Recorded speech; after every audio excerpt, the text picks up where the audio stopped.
Step 1, wake up early, gonna rise with the sun. Step 2, get some good, some food in you. Step 3, think real hard about what you wanna be. Step 4, everybody just do your thing. Wake up, today's gonna be a good day. Wake up, today's gonna be a good day. Wake up, today's gonna be a good day. Wake up, today's gonna be a good day. Wake up, today's gonna be a good day. Wake up, today's gonna be a good day. Wake up, today's gonna be a good day. Wake up, today's gonna be a good day. Yo. Set your affirmations, aspirations. I got shit to do, the aftermath of preparation. Good food, good mood, blood in circulation. One step at a time, yeah, that's how you make it. Set a goal you control and the steps you take them. I try to pick one thought, have some concentration. And if I make a mistake, it's called education. I try to do this every day, call it replication. Wake up, today's gonna be a good day. Wake up, today's gonna be a good day. Wake up, today's gonna be a good day. Wake up, today's gonna be a good day. Wake up, today's gonna be a good day. Wake up, today's gonna be a good day. Wake up, today's gonna be a good day. Wake up, today's gonna be a good day. So life ain't easy, yo, I think there's a reason though. Ups and downs, just like every different season, yo. Sometimes I'm high, other times I'm barely breathing, though. I always gotta fight and hide from the demons, yo. Negative thoughts are poison, they rot.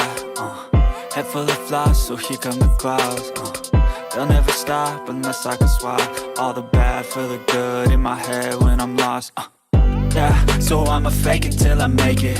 Positive thoughts are overtaken, I got patience. One day at a time is how you operate a cadence. A flow, you grow, you show yourself a foundation. Stay away from all the shit that causes temptation. I know that I like to do it cause it's sensation. I live my life in my head like a narration. Don't expect greatness, do my best, man, I'll take it. Wake up, today's gonna be a good day. Wake up, today's gonna be a good day. Wake up, today's gonna be a good day. Wake up, today's gonna be a good day. Wake up, today's gonna be a good day. Wake up, today's gonna be a good day. Wake up, today's gonna be a good day. Wake up, today's gonna be a good day. Wake up, really gonna rise with the sun. Step 2, get some good, some food in you. Step 3, think real hard about what you wanna be. Step 4, everybody just do your thing.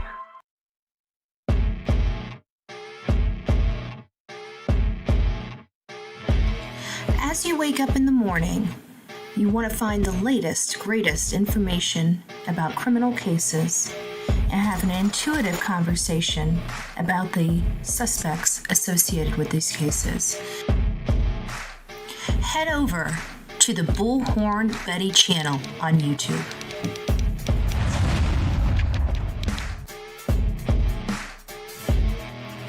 Get breaking news right here on the Bullhorn Betty channel. Welcome to the Bullhorn Betty Coffee Club. Enjoy your stay and enjoy your day.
am I doing to myself? Good gracious. I don't know what I did to myself over on the portrait. Maybe because I got it bigger than I usually have it, my face feels like it's like right there. Guys, I noticed, I've been going back and getting some of the videos because as you guys noticed, I've been dropping some videos on different platforms. I did want to throw this out here to blank screen, okay? Oh, sorry, bullshit. Oh, we even got a button for you. See? Bullshit level, DEFCON 5. This animal, now you guys know how disruptive this animal has been to this show for the last 3 years, and it's getting to the point where it's winding down. We're going to be making some decisions, and I think I've already made my decision on how I'm going to handle this situation. I think I'm pretty. I think I know where I'm going with this. I mean, we have over at this point close to 250 emails from this animal. That's just to me, not even including people from my team. And so he's trying to hit my account with privacy complaints. I'm fighting the privacy complaints, but I'm downloading the videos. They're going right back up. I'm gonna let you right now. We're gonna be redoing the blank screen photo. I'm going to have a photo of his eyes and his face. I'm going to have another side without those things. So the people, if you really want to know who he is, all you have to do is overlay them. I will be successful. And not only that, am I putting this down just for him to understand, you will not bully me or intimidate me. And now I have decided and put my efforts into opening multiple accounts, about 300 to be exact. I've had a few of them. But 300 accounts to be exact, Proton mails. And now I'm going to set up YouTube channels. It's probably going to take me in my downtime about 3 weeks, but every day that I set up another, 3 to 5 channels, I'm going to drop his photo on those channels. I'm going to keep dropping his photo on those channels. I'm going to keep putting his name out there. I am going to keep doing what I can because he has done horrible things. He is a predator of women. It's not just me or Sonia that he has been stalking. It's other women on these platforms, and I have had it. And then he thinks that he has so much control. So what I'm going to continue to do is I'm going to make sure from this point forward, we fight back. So if you guys would like to join me, reach out to me, bullhornbetty@gmail.com. I'm happy to give you guys his photo. You go to Proton Mail, set up an email, set up an account, drop it. Drop it like it's hot. Right? I didn't realize this is what they were doing to me. Well, we've learned because like I said, I don't think of these things. I learn from the hate channels. So obviously if they can do it, so can everybody else, right? If they can injure people's channels under the guise of hundreds of channels that's only owned by one. Certainly, we've got 67 people here. If we all grab, that's 700 channels. I wonder if that is how they do it. I wonder if that's what they teach each other over there in that Discord. How to multiply these channels? Wouldn't it be weird if we found out the hate channels aren't getting these enormous views? That they just have several people on several different devices watching them at the same time? How creepy would that be? That you literally advise your audience to do that. In back rooms, in back chat rooms. It's just amazing to me. It's just amazing to me the things people come up with. You know what I'm saying? I mean, it really is. It's just amazing to me. But you know what? If they can do it, we can do it better. That's the way I look at it. I don't like playing games, but you know what? I also don't like people being able to do terrible things to my mods and act like they are not going to be held accountable. Bitch, please. Okay, yeah, we'll start looking at your playbook and start using your playbook against you. That's what we'll start doing. This can really get ugly, and then not only that, I'm also clipping all of this. I have made the decision to go after him federally.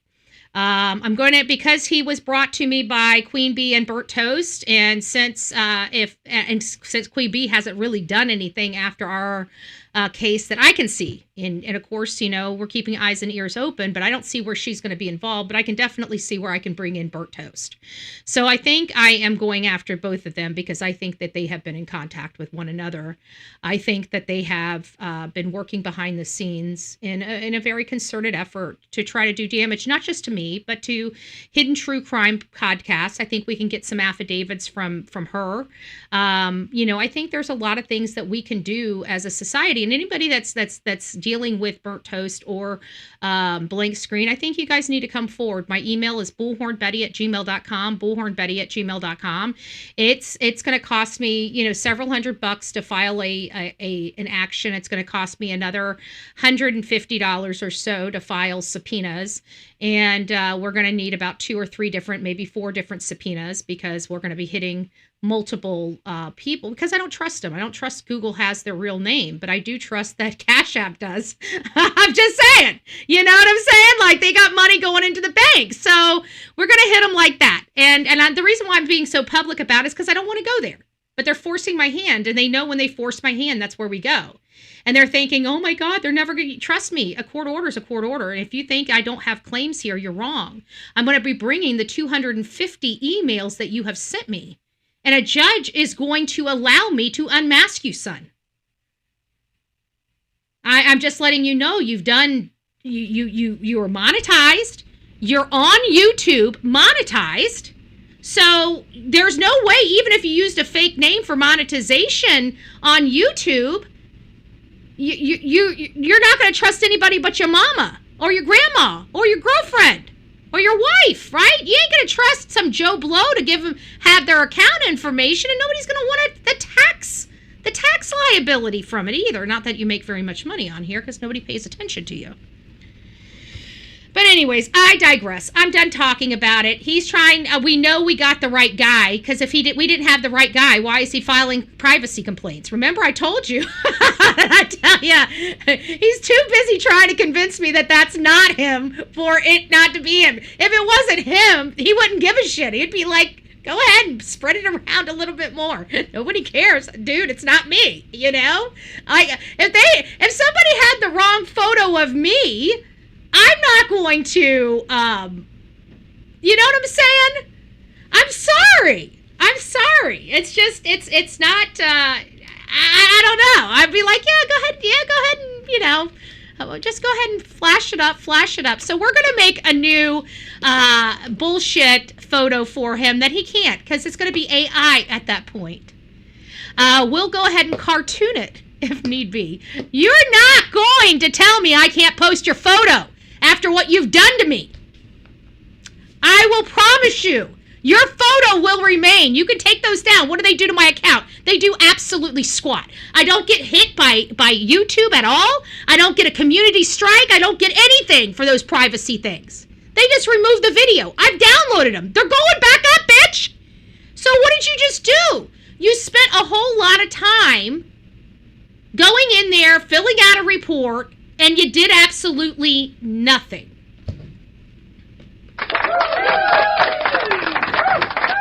Absolutely nothing. Okay, well, there's the drama. We will be successful. Oh, yes, that's me. Got it. My prompt expired. Okay. Well, it's still me. I think I got it from the other phone. I had a lot of problems, y'all. My computer went okay? I don't know what happened to it. Hopefully I'm coming in. I don't even know if I'm glitchy and shit on here. I don't know. I went back to watch the one from yesterday, and I was a little glitchy in the intro video and stuff. I didn't like that. So if you guys are wondering, we're having a great day. We did a great thing this morning. We went out. We supported a great cause. We were able to raise $100 for turning points in my community, which really helps a lot of disadvantaged. It's surprising that somebody like Bullshit and BT are not happy that we do so much for our community and disadvantaged people that they literally attack us, for doing good work. It is mind-boggling. You don't hear what other content creator on here is in their community like me. Who else? What other content creator do you find that goes and supports causes that helps get people off drugs, puts roofs over their heads, put hot meals in their bellies? Please, how many other content creator up here do that? Right? You guys see the work we do. We present all the work we do here. And I get so frustrated that there are so many people that condemn this channel with all the good that we do, not just in our communities, but communities abroad, because we utilize the law for our purposes. We raise our voices. We use the Constitution and the law to apply pressure in these cases. They hate us. They hate us for making law enforcement accountable to we the people. They hate us. They hate us for going and doing good work and giving of ourselves to people without charging those people money. They hate us for that. They hate us for our advocacy and our volunteer work. They hate us. You know what they want to do? They want to support the monsters. They want to put the monsters on pedestals, much like Chris and Katie Proudfoot. Have you guys heard about Chris and Katie Proudfoot? Chris and Katie Proudfoot are two despicable parents, in my opinion, okay? You got Chris, which is a very violent, verbally violent, physically violent, spiritually violent. He's just a violent individual. When he doesn't get his way, he acts like a blessed 2-year-old, okay? Then you got Katie. She was AR'd at a very young age, 5 years old, very young. Okay, having something, and it's not her fault that she's messed up. She has no choice about the matter, does she? This is the prime example of what essaying children does to children in the future. This is exactly why we don't like child trauma, because the ending of that child trauma is Katie Proudfoot. Do you guys understand that? Do you guys understand that Katie Proudfoot is a product of children being abused at such a young age? You know? Hashtag Chris Proudfoot, hashtag Katie Proudfoot, amen. The most dangerous hashtags on this platform. Thank you. That's a good one right there. Pretty shocking. 655 days. Where's Sebastian? Where's the tears? Where's the losing their shit and saying, bring my effing baby home? Where is that? You see it from Seth. You see it from Seth. Where was Seth? Where was Seth? He was in his community handing out flyers, sitting by a table, waiting to answer any questions people may have, or you know, be there for any type of leads. Where was Chris and Katie? They were partying, okay? Did you hear Katie? We're going to get to it again. Did you hear Katie on Duchess? Did you hear her? You thought she was having a party. I wish they would let me. Oh, wait, hi. I'm working, honey. Oh, you're such a cutie pie. You know you're a cutie pie. Go. Mommy's working. Mommy's working. They had a great time. Hee hee, ha ha. Oh my gosh, look at this. This is so funny. Oh my gosh, do you remember that? Oh my, yeah, I know. It's just, wow, you really, did you guys hear that? Did you guys hear that grr? Could you guys hear? Oh, thank you. Okay, I'm glad you guys, come here. Okay, come on. I don't know what's wrong. Oh, okay, thank you for the note. What do you have to pee poo poo? What's going on here? Did you hear something? Okay, so where was I? Before we get rolling into this, I forgot this until I just saw somebody's name, Eric, come in here, and it just reminded me. You guys know our beautiful April Rain and Eric with an H. You guys know who I'm speaking of? They've been with us through thick and thin through this case. They've been out with me at my court hearings. They've been with Seth and his time of need. They've just been very beneficial. They were one of two of the people that I wanted to go to the stake thing with Seth, but they were unavailable. And I knew that before I bought the tickets, but I knew no matter what, I didn't want Seth going alone. So I knew I was going to have to buy 5 tickets regardless. I just didn't have any other people, to think of for that. So in long story short, Lady Freedom and the singer, oh my gosh, Gentry. Oh, why do I always forget her name? Gentry? Is that right? Oh, good gracious. I know it's Gentry, but anyways, I apologize if I butchered her name. I've only met her one time, so I'm sure she'll forgive me. But anyways, April reached out to me and let me know that Eric and his brother really do need prayers. And I didn't want to throw this out here either, but it'll probably be of good accord now that a few weeks have passed, also for Tony and Dana.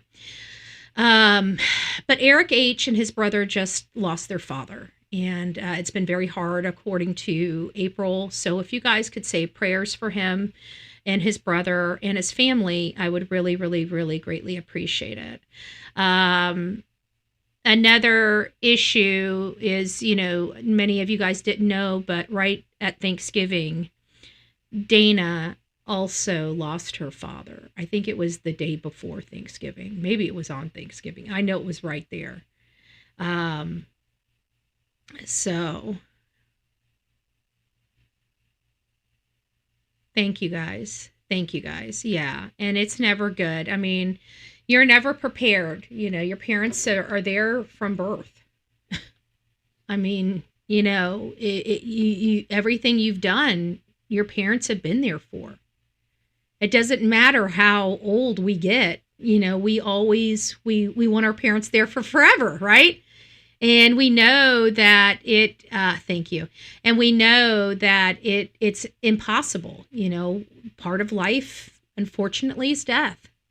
And it's understandable. Like, we understand it a little bit more, and we can move on when we know it's, somebody a little older. Not that it makes it easy, because we're still their children. Okay. I mean, no matter how old we get, that's still our mom. That's still our dad. We look up to them. We look for guidance in life. And, for the first time, we're really floating in this life alone, without our guardians. And our guardians have always, in many cases, been our parents. So, it's just rough. I can't imagine for Dana. I can't imagine for Eric and his brother. I know it's very, very hard. So if we can just please keep them in our thoughts and prayers, that would be really nice. That would be really great. So getting back to this whole quirky thing with Chris and Katie and the total, once again, just like, how can two people get things so wrong? It almost feels intentional at this point. Like, they just, at this point, they feel like they've gotten away with it, and they're just, just in your face, blatant with it, and I truly do believe that there are some idiots out there, even investigators out there, that truly believe that these parents are just, the social media people are the worst. They just don't believe these people hurt their child, which is sick, because clearly they don't know statistics, and they don't know statistics to children that are like Sebastian. They're horrible. Okay. Parents do terrible things to their disadvantaged children. Their children that are disabled. Believe it or not, they do a lot of horrible stuff. So it's just, what do you do? I've been kind of lost since both parents passed away in the same month. Oh, that's got to be horrible. Did you know what? I always believe when your parents die in close proximity to one another, I truly believe that they were meant to be. I really do. Because I've heard, I truly, I mean, not that it, but there's just something about a broken heart to somebody that you love. And when you get to a certain age and you both die, like I knew a husband and wife that literally died minutes apart. I just feel like that's just, not that all marriages aren't special. I just feel like some are just a little more special than others. And you guys might disagree with me, but, you know, I'm just saying, I just think it's, you know, I don't know. It's sad. Yeah, it's sad, but, you know, it's beautiful in a poetic type of way, you know. I don't know. I don't know. I don't know. They always danced. Aw. I don't know. I just, you know, if nothing more, you know, silver linings and all, you know. Golly, don't make me start gushing. I got makeup on today, so we can't, because then the stuff gets into the eyeballs, and then we have really, really bad leaky balls, and then we have red balls, okay? Kind of like blue balls, but a little itchier. I'm just saying, okay? Why is my butt sticky? I'm just joking. Okay. All right. Let's get back on track. Oh, good gracious. Let's get back on track. All right, guys. So many of you guys, I just realized many of you guys sent me this video. Okay. Even, well, I don't think, yeah, I won't say that, but, I got this video from several sources. Okay. Several people, you guys know who you are. Several of you people sent it to me. Literally, it must be something that leaky red balls.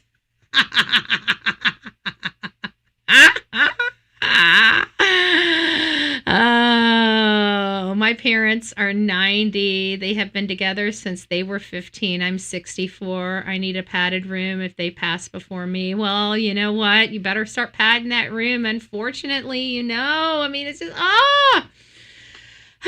that's beautiful, though. 15.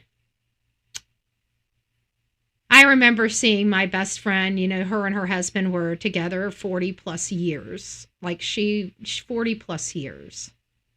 And when he lost his life, the sound that she made, God, I just remember, it broke me. It broke me. She's never really dated or, you know, married since his passing. So it's just one of those things. I think when you love somebody, it's harder to get over. It's harder just to move on. Anyways, let's get this turned around. We're not talking about Sabi, our family problems. We're talking about somebody else's family problems. Predominantly Katie and Christopher Proudfoot and their problems, and the fact that they have a son that is missing, and it seems like everybody in their area, at least law enforcement and the people, the decision makers of their area, appear to, you know, be, you know, silent. We don't know why they're silent. We don't know why they're choosing, you know, to disrespect this situation. Like, we have a missing child. This is the largest search in their history. And for whatever reason, we cannot have any type of information or update, or that they're caring about this boy, that they're still working on the case. They just want it to go away. That's the impression I'm getting from law enforcement. Chris and Katie they've never cared, right? They've been living their life. They've been running away from home since this child disappeared. Hell, Chris wouldn't even come home until after this child was gone. Now he was gone, and all of a sudden they're ready to move, ready to be together, ready to go to Mississippi, ready to go to a motorcycle rally in South Carolina. Man, they're just ready to get it. You know what I'm saying? And then all of a sudden reality hits, and it's like, oh, well, we got to play like we give a shit. And then you get Chris, and he's so angry because everybody's asking him tough questions that he can't answer because it's going to make him look like a piece of crap. And then we have Katie Proudfoot, that after a year and a half decides it's time to, I guess, speak. Hey guys, Teresa, you are, I forgot to put that on here. For those that are in here, Don Emery, you are in. I just want to go through here. I didn't say hi to the people, so we're going to start out with the vertical people. Don, you're in the vertical chat. Lori, you're in the vertical chat. Eeyore. Oh, I know some of you guys have come over here. I see B. Betty. I see Peggy, BMW Coupe, Hindsight. Hey, Hindsight, BMW Coupe. Mama Rissa must be in here somewhere. Sorry, it's a little shaky today. I may not do the whole vertical stream thing. I'm not sure if I'm going to or not, or keep it, because until I get something, I'm not liking how the first few times I used it, it was streaming well, and then I noticed that the last few times I've done it's always constantly hitting some keyframes and stuff like that, and I'm not sure how to resolve it, but I'm gonna have to do some research on it. Maybe we can get it resolved with another plugin. Maybe I'm gonna have to dump some stuff off my computer and put it on the drive here, but we'll figure it out as the time goes on. I think, yeah, I'm not sure. Anyways, Teresa, you're in the vertical, and thank you. Cooper, it's nice to see you. Thank you for becoming the newest member of this crazy family we call the Coffee Club, i.e. the Insane Asylum. Grab your straitjacket and your padded room, and welcome aboard, folks. Welcome aboard. We appreciate that. We appreciate it. Thank you. All right, guys, let's get started. Now, before we get started, let me just kind of give you the Reader's Digest version in case you are new to this channel. I'm Bullhorn Betty. I cover true crime. We do a lot of hard-hitting true crime cases. This is the case of Sebastian Wayne Drake Rogers. Sebastian disappeared from inside his locked home where he was only with just his mom. And law enforcement said they'd never seen him walk out of the house. It appears as if he walked in and just disintegrated into air. Okay? However, around 6-something in the morning, about 6:33 in the morning, Christopher Proudfoot makes a phone call to the non-emergency dispatch line of Sumner County Sheriff's Office. Many people rumored to say that there's nobody that mans that phone. However, obviously somebody manned the phone. Somebody answered the phone and was able to send law enforcement out to their home. The cavalry showed up around 7 a.m. to their home. And from that point forward, it has been a whirlwind.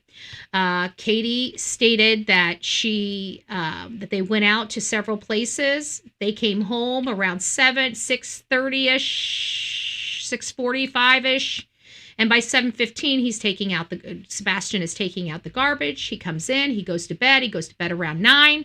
She's on the couch, she's studying, she's talking to Chris Proudfoot and falling asleep on the couch. Somewhere between the time she's on the phone with Chris, even though Chris has never acknowledged hearing it, Katie acknowledges hearing a thud, not just a noise, a thud or a thump. Okay? Very odd word. Hey, hindsight, there you are. It's nice to see you, love. Medic Biker, thank you for sending me this as well. And that time changed. When she heard the thud, the day that she heard the thud, she told a neighbor one time, and then it was an hour earlier that she told the rest of the world. So there is some discrepancy right at the very beginning from what she told a neighbor and what she told the rest of the world to have happened that evening and the morning that she woke up.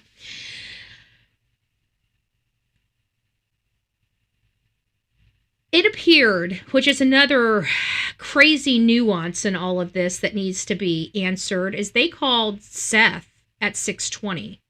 However, their phone recording came into the sheriff's at 6:33. So they called to report Sebastian missing to Seth before they were called to report Sebastian missing to law enforcement. That is the only thing that can be concluded from that statement.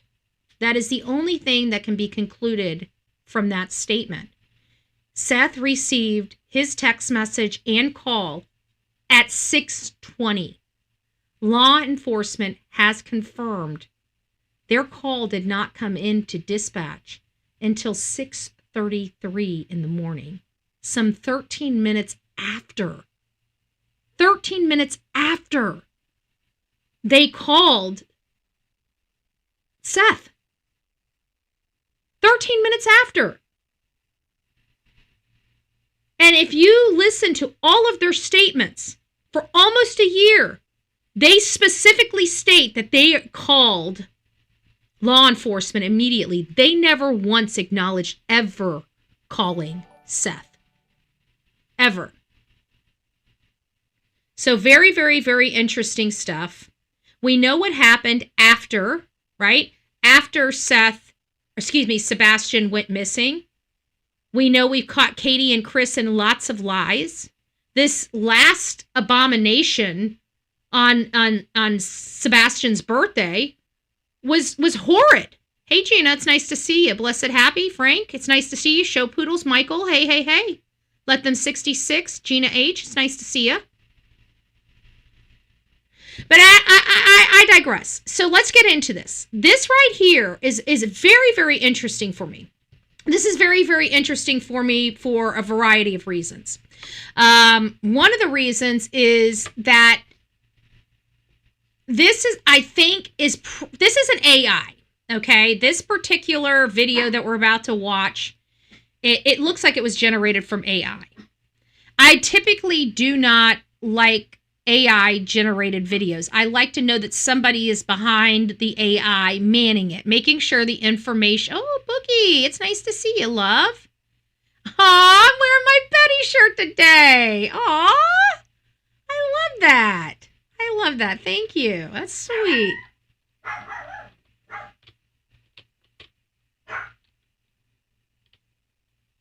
I knew she was getting antsy. She's hearing something outside. Hold on.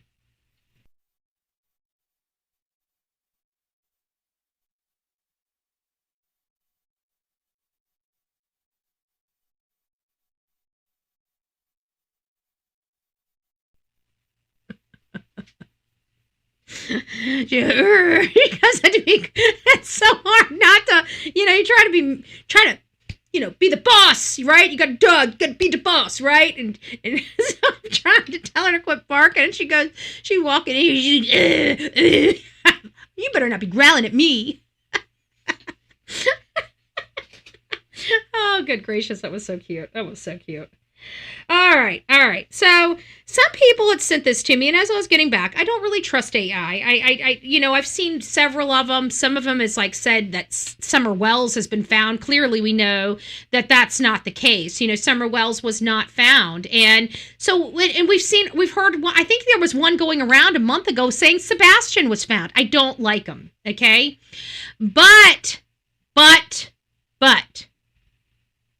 even though I don't like them, and I believe it was this channel right here, Criminal Veil. That is the one that did the other ones as well. I have to go back through their list, but there were a few that were so far wrong. It was disgusting. It was disgusting how bad they were off, and people were sending it to me, and I was like, guys, I don't know what to tell you. It's not true. It's not true. And so I kind of looked at this, and I'll be honest with you, folks. When you guys sent it to me, I was almost ready to delete it. I was, but somebody else texted it to me, and it was somebody that I trusted. And I'm like, okay, let me look at this. And so I opened it up, and I listened to like the first 11 minutes of it, and I got to say my mouth was, And even though this is an AI generated, or appears to be, it does seem to me that there is a human being behind it. Because the information so far up to that 11 minutes, now this is an hour something long video, so we're not going to take that much time. We're only going to do the first 10, 11 minutes. That'll consume our show. Okay, don't forget to hit the thumbs up button. If you're in the vertical side, hit the thumbs up button. If you're in the horizontal side, hit the thumbs up button. If you're in the horizontal side, go over to the vertical side, hit the thumbs up button. If you're in the vertical stream, come on over here to the horizontal stream and give me a thumbs up, and then go back to whatever stream you want to go back to. Okay, support the channel. You're here watching. You might as well give it a little thumbs up. Otherwise, move on, right? If you don't like what you're watching, why watch it? That's what I'm saying. So at the end of the day, we've got this here. And I feel like it's possible that it's manned, that this AI channel's manned, even though I think it was the one that did some misinformation previously. So let's get on with it, because I listened to the first 11 minutes of this, and I started thinking, this is pretty interesting. Oh, thank you guys. This is pretty interesting. Is this what it could be? And the title of this is, did Chris set up a kidnapping or something to that effect? Let's see what it says here. Hold on, I'll tell you exactly what it says. Shocking. A kidnapping planned by Chris Proudfoot, ? The evidence finally lines up, ? True crime. So very interesting. Good title, good SEO ranking. Should probably have a little more viewership for 9 hours, but it's doing pretty good for 9 hours. It's got 2,800 views. Not too bad. Not too bad. So let's go ahead and get started. Let's listen to it, because I've got to tell you, very interesting stuff. Very interesting stuff. Has surfaced, and it's been this long. It's just taken that long to find something. And what the video shows is kind of mind-boggling. We went from potentially not having a sighting to potentially having a sighting. Okay. If you guys remember when this was, you're probably thinking, okay, when is this? Oh, thank you, Boogie. Thank you, love. You're probably all thinking, I gotta do the thing. Look, well, you're already part of the family. Welcome to this crazy family called the Coffee Club, i.e. the insane asylum. Grab your straitjacket in your padded room and welcome aboard. I gotta say it. It is what we do. It's what we do. It's like the birthday song at, Texas Roadhouse. No pun intended. Okay. So this was taken at the interview. This was after. This is when the unscrupulous PI found the boy walking his dog or trying to chase his dog and tried to pan that off as Sebastian Rogers, even though it was at midnight and Sebastian disappeared around 3 a.m. because we could see, somebody moving him out of the house. At the end of the day, it doesn't matter. The bottom line is this was there. This was the person chasing the dog. Clearly, you could see the dog. You had to blow it up. But they really tried to use this PI to run interference on their case. And every time they thought that they might have something to push, some of the scrutiny off of them, they were debunked immediately. In this one, this particular one was debunked immediately from law enforcement. Remember that? Law enforcement debunked it. So none of this that they're talking about, well, it seems like we didn't have anything, but no, there's a possibility. No, there's not. Because this child never walked out of their home. It's been established by law enforcement. It's been established by the dogs. There is enough supporting documentation that can now support that Sebastian went inside that home and never went outside that home. And again, Chris and Katie are the ones that pushed a very specific door, saying that is the only door that he could have possibly went out, because all the windows and the other doors were locked and had different types of locking mechanisms on them, that the only way he could have left is through the front door, and he would have locked, the door was locked in the morning, and he would have been able to push the button to lock the door on his way out. That had to have been the way he walked out the door. Remember that? Do you guys remember that? If you guys remember those statements coming from Christopher Proudfoot and Katie Proudfoot at the beginning of this case. Oh, let them 66. Thank you. I am very, very sorry, but my bot, everything's kind of, I obviously having some technical issues on my end that need to be resolved. So it might be a little, jerky, buffering a little bit here and a little bit there. I do apologize about that. I am going to try to get it, fixed. So we do have a flyer for the Gathering of Voices. We're going to be gathering the week of the 23rd. We're going to have our main event that I'm wanting everybody to come to on the 26th. This is his 2-year milestone of being missing. Sorry about that. And we want to make it big, okay? We want to come out there with smiles. If you guys know we want signs there: honk for Sebastian, lock them up, bring, no justice, no peace, but we're all going to be out there smiling. We're all going to be out there waving. We're all going to be out there on our best behavior. If there are people that are nasty or, why anybody would do a counter protest or anything like that, I have no idea, but God forbid if there is one, ignore them. Okay? Because we're there for Sebastian. Our calling is much higher than their calling. Okay? And so anybody that does choose to come out there, I do hope that you guys behave yourself. I mean, I never, so far, out of all the events I've done, I've never had to ask anybody to leave one of our events. But I'm not opposed to doing that if need be. Okay? If need be. It's a public event. I mean, you really can't. But if you're making a disturbance, I'm pretty sure that law enforcement will have a problem with that. And if they don't have a problem with that, well, I guess we know why we're in the situation we're in. But I don't think they're going to make the public mistake, being on camera, not addressing issues that are the safety to protesters, right? If somebody's going there and acting a fool and they're not doing anything about it, well, we got a problem there. That will be definitely noticeable. So that's the way it's going to be. I'll be there all week. I'll be in front of Sumner County Sheriff all week long. If anybody knows anything about me, I come whether people show up or not, okay? So rain or shine, Betty's going to be out in front of Sumner County, okay? We're going to be, basically I'm going to be speaking to them for 5 minutes at the top of every single hour. We're going to be breaking down the case. This is not my first rodeo. This is what we do. We're going to hopefully enforce maybe law enforcement to, just acknowledge Sebastian's case. That there is a human being that's named Sebastian Rogers that they continuously fail.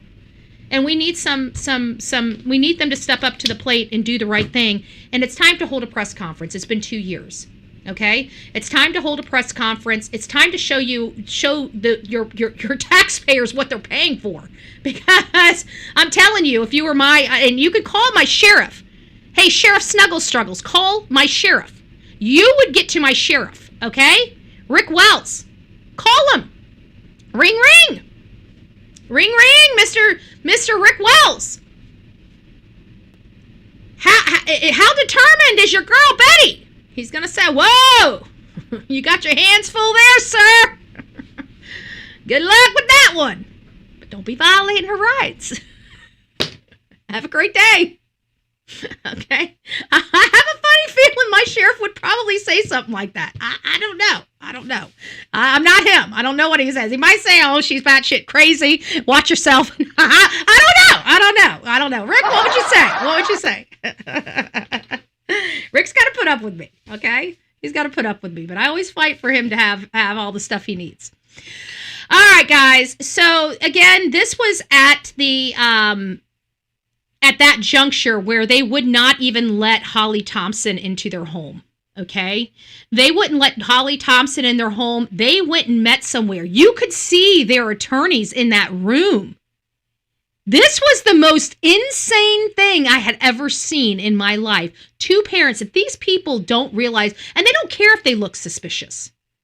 You know why? Because all Chris cares about is he doesn't care about image. He's just protecting his wife because his wife murdered a child, right? In my opinion, she's the one that murdered this child. And he's like, oh shit, we don't care how guilty you look. Shut up.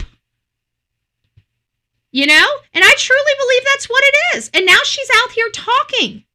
And it makes me wonder why, but we all know it was softball. So it didn't seem like Chris was there. Because I feel like if Chris was there, he would have cut in somewhere. He has a control problem. So I feel like if she was with Chris, we would have heard Chris's voice, period. And we didn't. So I don't know. I can guarantee it sounds like on his birthday, Chris Proudfoot wasn't with his wife. Katie was all by herself on her own son's birthday. That must have been pretty shitty. Knock him off for your old man. Your old man won't even stand by your side on his birthday. I hope she cried, but she didn't because she's a cold-hearted bitch.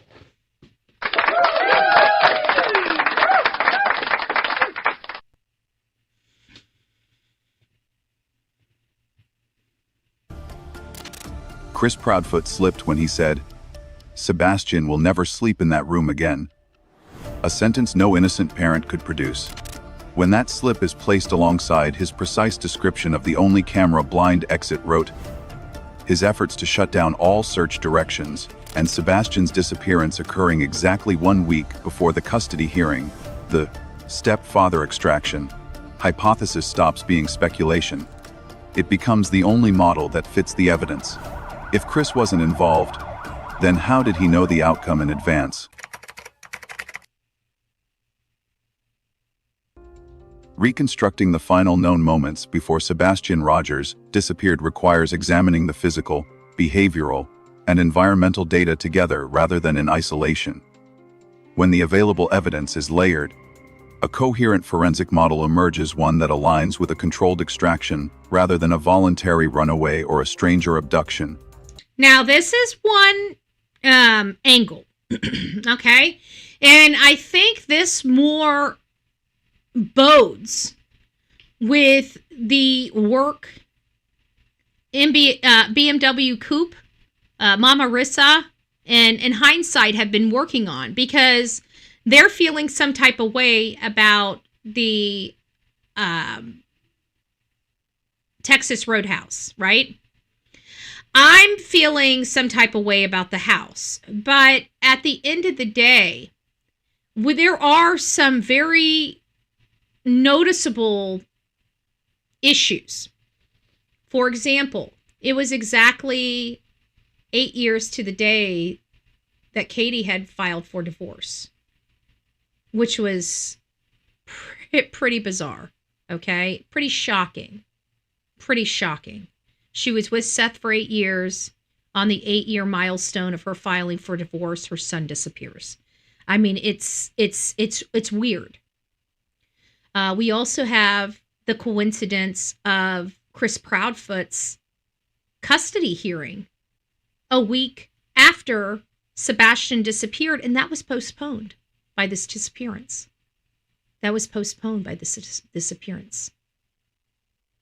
And we also heard from Nina, which gave us an insight into who Christopher Proudfoot truly was as a husband. Now, many people say you can't just take one person's word for it. I agree with you, Sandra. You can't take one person's word for it. You know, I think that there's, two sides in the truth. I think everybody has their opinion. The reason why I say this is because we come from true crime. And you can have 10 people watching something that transpires, say a shooting or a robbery or a burglary. And those 10 people will have a slightly different statement from one another. You can just expect it because they're telling their truth. And some of their truth can be clouded by angle, by view, by shock, right? So, there is their side and the truth. What's the truth? Well, I can tell you that we have a child that they wanted out of the house. We had a stepfather that gave an ultimatum and left the residence and never returned until after the child was gone. I believe this child is deceased. His father is holding out hope that he's still alive. There's many people in my chat that still hold out hope that this child is alive. And there's some people in this chat that also, mimic my opinion. Our opinions are just that. They're opinions. They don't equate to fact, okay? Which is a good thing. I always hope to be wrong with my assessments of these cases. It'd make me, believe it or not, I'd be very happy if some of these cases we were wrong on, that the child is somewhere. And a lot of the times we're not wrong. We're pretty accurate. And in this case, there's just something, because there's just one answer that nobody can answer for me. Even the hate channels that say that they believe that Katie may have put this child into a home. There's several questions that they can't answer. Who's paying for it, right? Who's paying for the home? Even if it was something that had like a scholarship or something like that, that's all stuff that has paperwork and social security numbers that need to be attached. Yeah, if you go to a facility, you need to have insurance cards, stuff that law enforcement can locate, okay? And I know you guys are screaming HIPAA, but when HIPAA, you guys don't understand how quite HIPAA works. Law enforcement can go around HIPAA, okay? Under extenuating circumstances and a court order or a subpoena, they can work around HIPAA. So they can go into systems and see if there's any medication pulled for them or any insurance paperwork or anything like that. So it's really hard for me to believe that he's in one of these facilities, these facilities that are above board. Now, is there underground facilities, for children? I don't know who could trust something like that if they cared about their kid, but does Chris and Katie really care about Sebastian is the question that we have to answer. And quite frankly, based on their history, based on their lies, based on the fact that it appears that they abused this child at minimum verbally, at most frequently and physically, right? At worst. And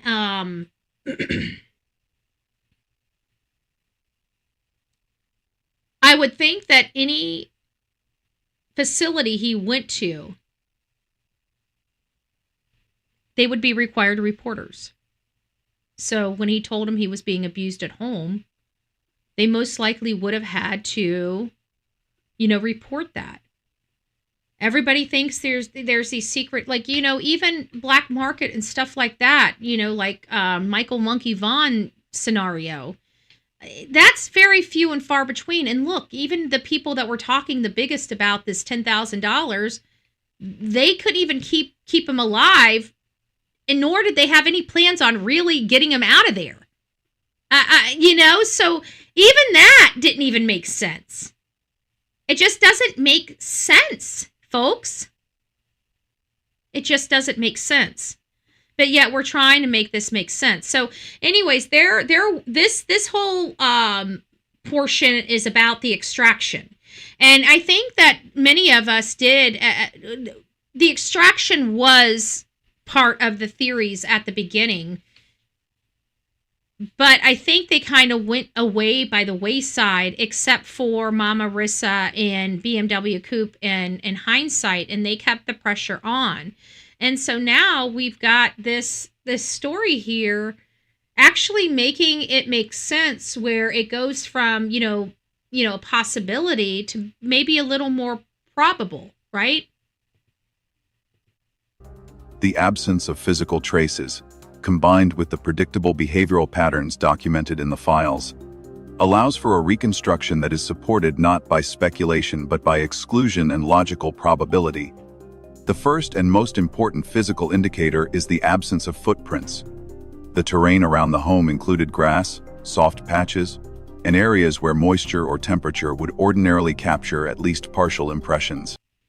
I thought that was explained very well because, we've been bouncing back and forth with this whole, would he have left in the middle of the night without shoes? I trust Seth to know whether his son was capable or would be willing to go outside in this degree of weather without shoes.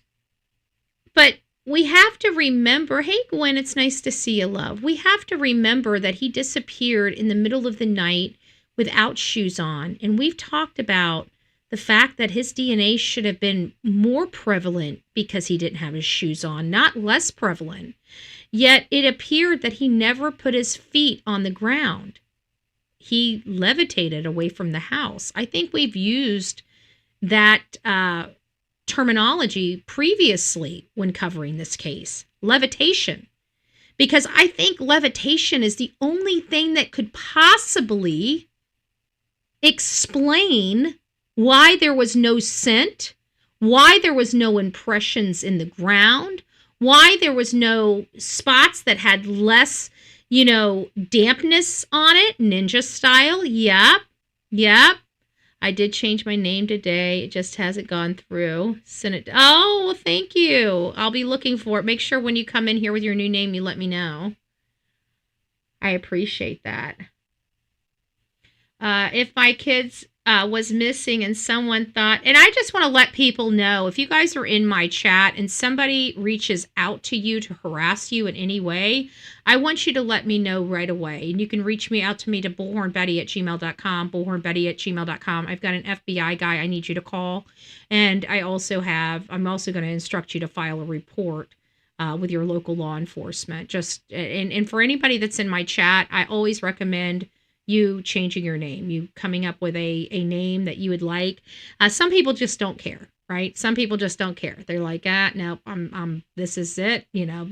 I pity the fool, so whatever your flavor is, I'm down like 4 flat tires, but just let me know if something like that does happen. It's very, very, very important that you do. Yet no footprints consistent with Sebastian's weight or gait were observed leading away from the house. This is unusual for any solo exit scenario. Runaways leave trails even partial, inconsistent, or degraded ones. The total absence of such impressions is the initial sign that Sebastian may not have left the house on foot. The absence of a scent trail reinforces this. Tracking dogs are trained to follow human scent across a wide variety of surfaces, and while environmental variables can degrade scent, the complete failure of dogs to establish any directional movement suggests that Sebastian was not walking independently through the area. You know what they just said? He was not walking independently through the area. Basically, he would have had to levitate. Or somebody taking him out of the house. Which, let me go through let me go ahead and send one of these photos to us.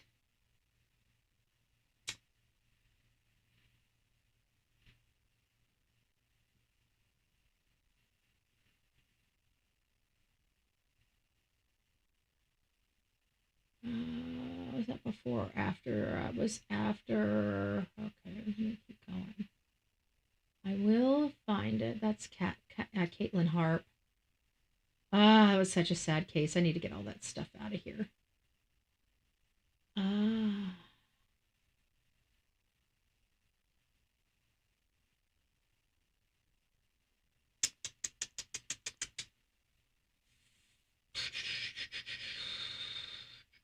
Where is it? I just saw it as I was going through some of this stuff. Hold on.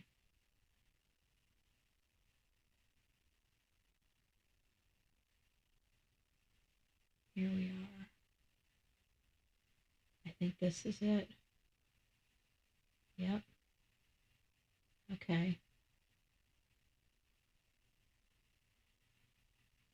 If it works. I've been having a hard time with, I don't know why. There it goes. Did I just hear it go through? Yep. All right.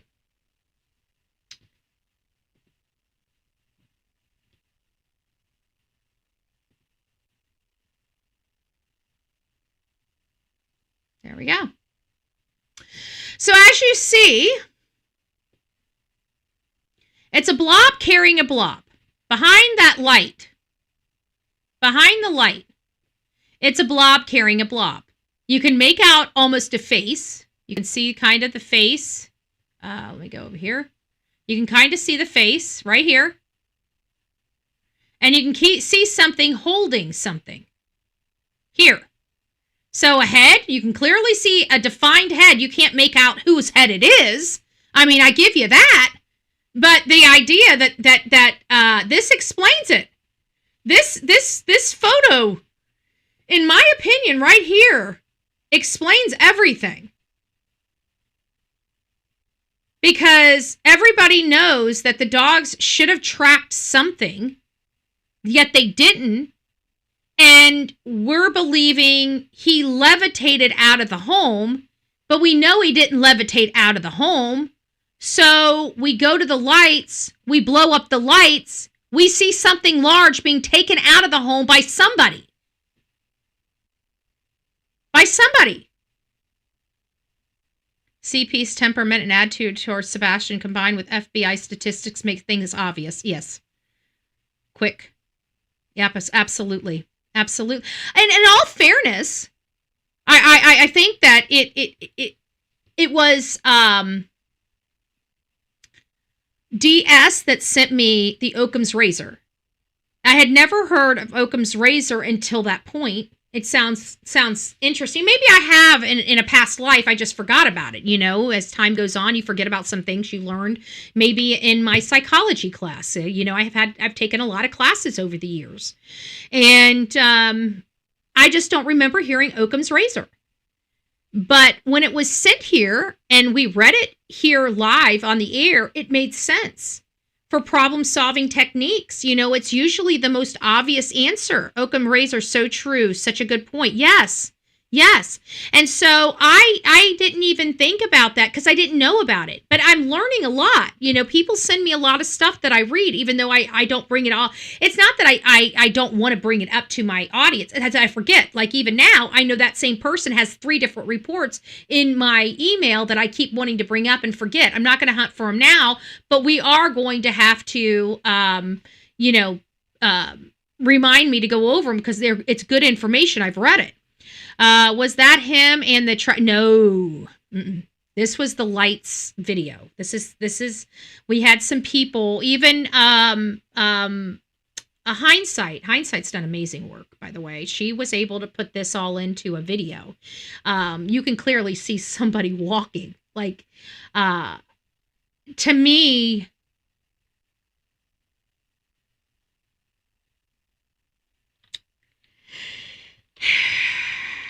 I feel like it's them taking Sebastian out of the house.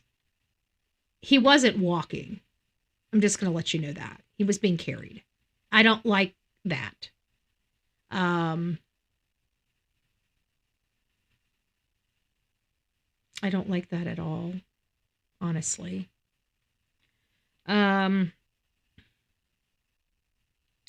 But if we are to use, because I think it's going to be interesting because, you know, now that we have AI, and I think more of us are using more and more AI, we're inputting information because we want the truth. So we're not trying to manipulate the information we're putting into AI. Can AI be manipulated? In my opinion, it can.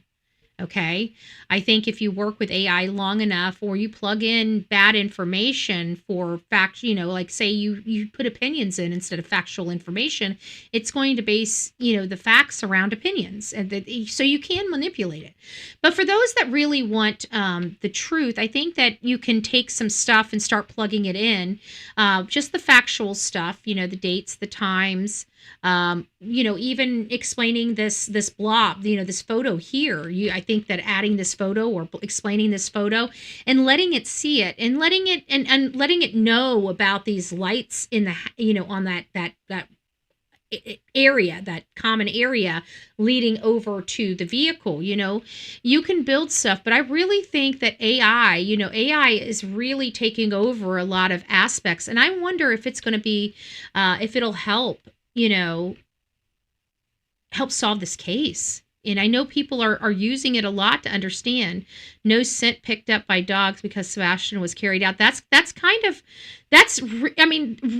if we were to apply Occam's razor, right?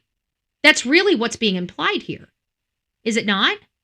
Let me go to the audience. Do you guys believe that the reason why the dogs, and be honest, we've got 182 people in our main chat. We have, I'll try to monitor our other chat as well. Hey, Mama Bear, you're in the vertical chat, so if you don't see anybody in there, we got about 40 people in the vertical chat. Well, I'll try to monitor your answers as well, but do you guys believe, one, that yes, you believe the reason why no scent was picked up was because Sebastian was carried out? If you believe there's another reason why the dogs didn't pick up the dog scent, please press 2. But if you believe that the no scent picked up by dogs was because Sebastian was carried out, your answer would be 1. So let's see what we got here. And again, if you think there's another reason, now I didn't ask you what the reason was. If you think it's any other reason but him being carried out, you'll be a 2.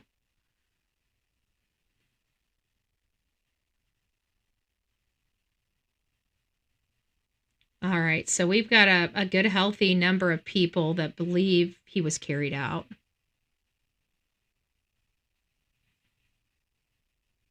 But I mean, at the end of the day, what is Jenny saying? Hold on, let me read the Jenny. I'm like, what the hell is that? But it looks heavy and over both sides of whoever is carrying. Yes. Yes. Yes, yes, yes. That's kind of, there's something here with all of this, and in my opinion, without a doubt, I truly believe there's, it's just something here. So we got a lot of ones. Okay, Show Poodles is a 2. Cinderella is a 2. Okay, thank you for being honest about that. Now, for both of you, we'll start off. Well, you guys can answer, and I'll find the answer when you guys answer. Okay, so you guys are a 2. So Show Poodles is a 2, and Cinderella is a 2. Oh, wait, didn't make it home. Okay, busy mom. Okay, so that explains that was just about what I was going to ask the other 2. So busy mama is a 2 because she doesn't believe he made it home. Cinderella, Show Poodles. What is the reason you don't believe he was carried out? And let them 66 as well. Tell me the reason, because I wanted to wait before I asked you because I wanted to see how many there were first. But since there's so few of the 2, but you guys are 2 from my, you guys are people that I like to hear from. So I feel like he lives there, but no scent of him at all. I clarify that, Show Poodles. I'm still not understanding your position. Okay, so Cinderella saying he didn't make it home, and we have which other one? I just lost your guys' names. Hold on a second. Let me find the other one. Let them 66. What's your reason? I think you just said, okay, there was somebody I missed there. Show Poodle. Okay, I got Show Poodles. Cinderella. I got Cinderella, Show Poodles. And there was another 2. Let them 66. I got you. But there was another one, I thought. Okay. Well, either way. Don't think he made it home. So Let them 66 doesn't believe he made it home. So it looks like the one, I'm still waiting for Show Poodle. Show Poodle, clarify that for me. So it seems like everybody, the ones that were a 2, and I said there it is, busy mom. That's who did the other one. So the majority of them, except Show Poodles, believes he didn't make it home. And Show Poodles, I believe it's about a scent. I think he was dropped off. Ooh, interesting. None of the dogs were scent dogs. They were ground disturbance dogs and cadaver dogs, in my opinion. Okay, so maybe the wrong dogs. There was a scent picked up in the house, of course, not outside. Well, you know what? That's kind of a little... I'm still unfamiliar with that. Because clearly there was some type of scent. Or ground disturbance. But they kept saying scent. The handler kept saying scent. Because the handler of the dog that dived into the water was a scent dog. If I remember, because I'm pretty sure they talked about him being a scent dog. I don't want to assume, because that might throw things off. You're right. We don't know what kind of dogs they were. We know that they did have ground disturbance dogs there. We know that they did have cadaver dogs at some point there. We know that they did have physical scent dogs on scene at some point. We don't know the timing of those coming to the property. But I think I think at this point there's been every type of dog there. Something was had. They said it was, and I keep, guys, listen to this, okay? Let me just throw this out there to you before we move on too much with this video. Let me throw this out there to you and ask you guys your opinion of it. You guys know how we seen the lights video, right? This was birthed from the lights video, okay? This wasn't something that just poof, here we are, okay? This was birthed from the lights video.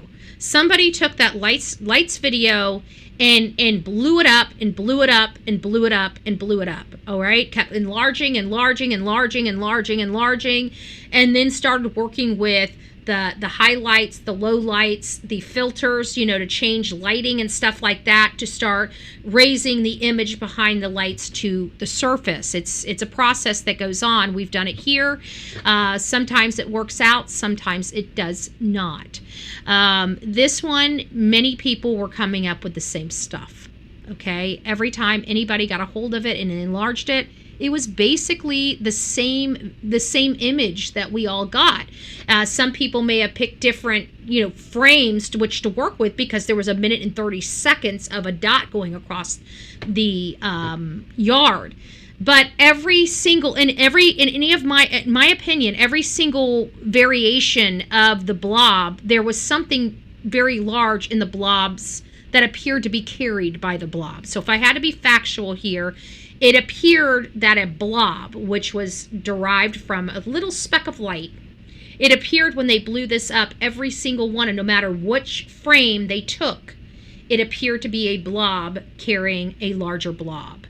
So that is the problem I'm having, and I understand that there's something that feels premeditated about this. I think if we didn't acknowledge that there's some type of premeditation, I mean, let's face it, we always keep circling back to it.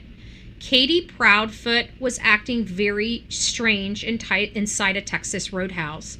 She had this uneasy look about her. She seemed to be looking around for somebody or something. So, I mean, we can't ignore the weird behavior that we all watched. It seemed off. And it almost has one of the theories absolutely could be premeditation. I don't think there's any theory we have that doesn't incorporate this premeditation aspect. Everything feels premeditated. Well, after this video that somebody sent me, we kind of feel a little premeditation, because it feels too coincidental. I mean, if we really break it down, you're looking at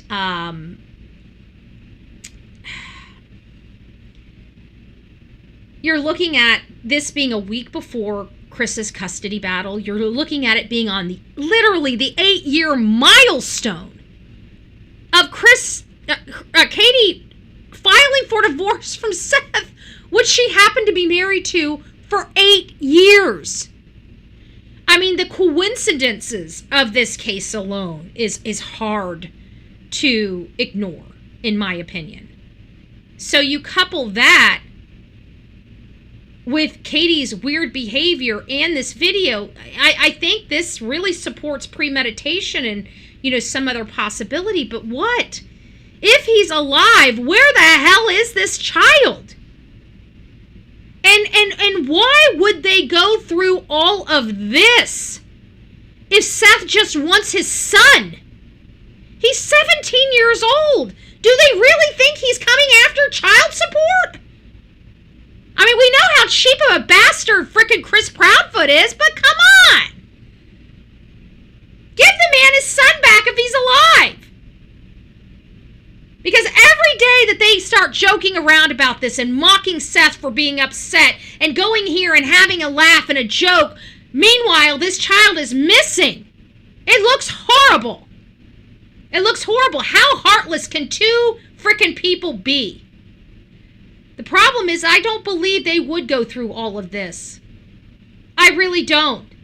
I don't think Chris in his wildest dreams would ever want to be called a murderer. Neither would he want his wife being called a murderer. I truly believe if they did not murder this child, they would tell the whole world where he is.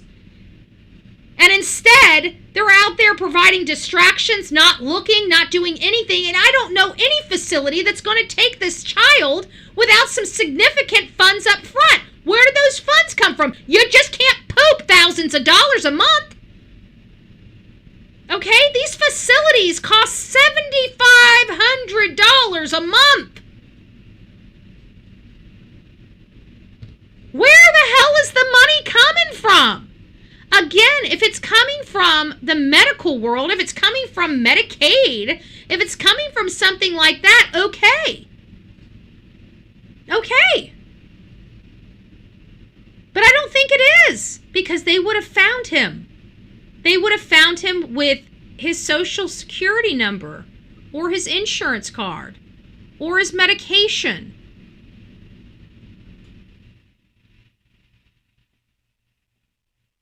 That's what it seems like. Sure does. It sure does, doesn't it?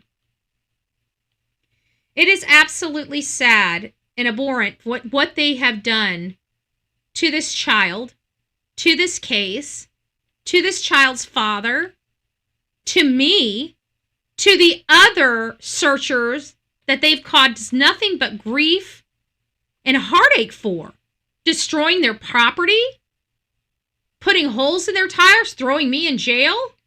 Like, they have literally no care in the world to bring this boy home. I'm the problem, not them. Me. This channel's the problem. Hey, 5D, it's nice to see you, Lovebug. I hope you're doing well. You know? I could be wrong, but I think they could afford Bledsoe because it's a shithole. It was the cheapest place they could afford. And if he was there, he would have been found. So they didn't find him. All their threats, yeah. All of them. All of them. It's been horrific. It really has. She's afraid of having to pay support. That's what I thought was at first, but I really truly believe I think she was just at her wit's end. You know, I really do. I think she took on too much. She was going to school. She was taking care of that whole entire house by herself. Chris wasn't helping. He wasn't coming home. She knows he was having an affair on her, and she's got an unruly kid. And I'm saying unruly because not that he's a bad kid, but I think he had a meltdown. It from everything I'm understanding is he was on his way to a meltdown. Even Seth said something about his hands being in his pocket and that not being good. And I feel like he just popped off at the mouth at the wrong time, and she just freaking flipped. And by the time she stopped, it was just too late. Like that, like that's kind of where I'm at with all of this. But that's just my opinion. Aw, thank you. I appreciate that. It really is just my opinion, right? And it doesn't explain a few other things, though. My opinion doesn't explain the weird behavior Katie was dealing with or doing at the Texas Roadhouse. It doesn't change the weird behavior of some of the people that were observed at the Texas Roadhouse. Even the green hoodie person, like we're hearing that person's deceased. We heard a lot of different rumors, you know? And I gotta tell you, when the rumors started ramping up, and this is in Fruitland, Idaho, you want to talk about a hunky-dunky, small little community. Fruitland, Idaho is pretty hunky-dunky, small community, okay? It really is. But J.D. Huff, he had a tough job with Michael Monkey Vaughn, and he had a similar situation, much younger kid, right? And he's from a small community, much like Sumner County. And his handling of his case and the handling of Sumner County are two polar opposites. J.D. Huff, wasn't as scared of the cameras. he was all about trying to get some help for this child. He wasn't going to let any stone go unturned. And, everybody was hunky-dory, working together, trying to get some information and everything like that. But, as the case started dragging on, people started questioning, because we never really questioned the parents. Could the parents be involved? Because we were coming off a we were actively working the Summer Wells case when Michael Monkey Vaughn disappeared. And so we were dealing with that, and we were dealing with Dawn Wells and Candace Bly, which were just terrible people. Everything we were finding out from their friends and stuff like that were just terrible people. It's just terrible, terrible, terrible. And then we go to Michael Monkey Vaughn. So everybody was pretty much putting Brandy and Tyler on this pedestal, and we never thought anything of it because they were just out there doing anything and everything that they could to find their child. However, on the flip side, Don and Candace were not. So, but there was a time when things started getting, nobody was getting answers, and people started overly observing, their behavior. And I remember I talked to some trusted people that were coming to the show at the time, and we had the call session, and I started asking them questions, what do you think? And they started saying, well, this was kind of weird. This kind of made me feel, a little uncomfortable and stuff like that. And I'm like, And so we had already been talking about, the differences between Candace and Brandy for such a significant time. It was getting hard. I was starting to feel like maybe she could have had some involvement in her son, and I had to, stop myself. And so we got a group together, and we were going out to Idaho. One of the girls dropped off, and then it was just me and Dolly. And so we went out there, and we gave it a good whirl to try to find out, make, heads or tails. Is there a possibility of this mother or this father being remotely responsible? And I can tell you with being there, I don't know, maybe an hour, we got all the information that we needed that they were not involved. That's why I love boots on the ground. It's just better quality research, quality information. You see people eyeball to eyeball, you talk to people, they see you, they know you're there, trying to help, and they're usually very forthcoming, and that was the case. So we were able to resolve that issue fairly quickly. So we started getting to work on trying to figure out where could this child have been taken, where are some areas that he could have wandered off to himself and got himself in a pickle, because he's not too far. I mean, it's a little distance to the Snake River, but it's not too far away. It wouldn't be unmanageable for him to run down there. Quite frankly, we learned from Brandy that they went down to that area quite often. They take the kids for a walk as a family and go down there. And this Snake River was, it flowed really fast. If he fell into that water, it would have pushed him away. So we were looking at all angles, including the fact that we did hear rumors that there was a house in the community on the other side of the road that was problematic. We were provided about 13 different house numbers, no street numbers, and said it's most likely one of these. And of course, the Stacy Wandra and Sarah Wandra's house number was on this list. So, long story short, we went out there. But J.D. Huff, when people started turning their attention on to Brandy and Tyler, you know what he did? He called a press conference. And while he didn't give a whole lot of information, he made it very clear that their focus was not on the parents. They didn't tell us where their focus was. They just made it very clear it wasn't on the parents. So, in me telling this, hey, T.D. Dean, it's nice to see you. Bombastic, it's nice to see you. Whatever happened with the IRV? Good question. Was it ever checked? That's another good question. I don't know. If he was even weighted down, his body would have been discovered by now. Yeah, I remember Lacey Peterson. Yeah. But we also have to remember that Chris and Katie are military trained. Scott Peterson was not. Okay.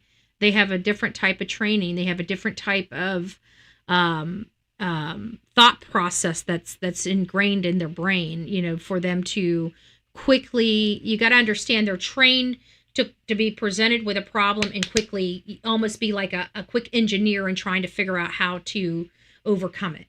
And they're trained to think on their feet like that. And I think that anybody that's been in a Navy knows how to sink something because that's their job. You know, people that are, you know, just boat owners, right? And just go out on the boat for leisure. They're not trained in water. I think people trained in water have a little more better training on how to sink something and it not come back up. But that's not where my mindset is with Chris, because I still think in the back of his mind, he would have thought that maybe he will pop up later, but he came back confident that he will never be found again. And that's when my stomach just sunk. Because it tells me in my mind, you know, just, again, this is just my mind. This is just my thought process. When he came out and started saying that, it implied that he's never going to be found. And so my brain is working overtime in how can somebody never be found? And of course, it's because there's nothing left. You know, that's kind of where my brain goes when I hear stuff like that. And it's very hard because I don't want to think like that. But that's where my brain goes when I hear, you know, Chris make that statement. Because who would be so confident unless they know? I mean, even if he sunk him in the water, does he really think he's gone? You know, that he'll never be found?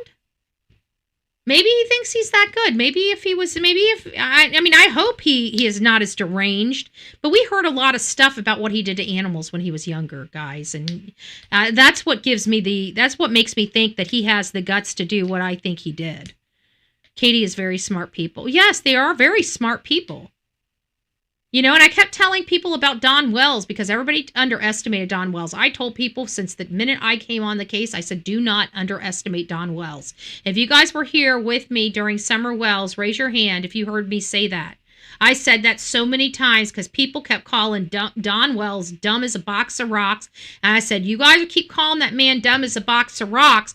But I'm telling you, that man is street smart like what? He may not be book smart, but that man is definitely some street smart.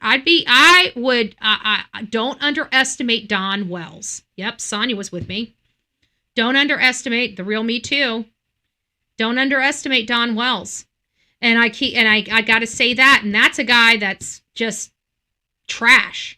Okay, Chris and Katie actually have education, plus they're street smart too, and they're military trained. You got the trifecta with Chris and Katie. You got the trifecta with Chris and Katie. It's scary. It's scary.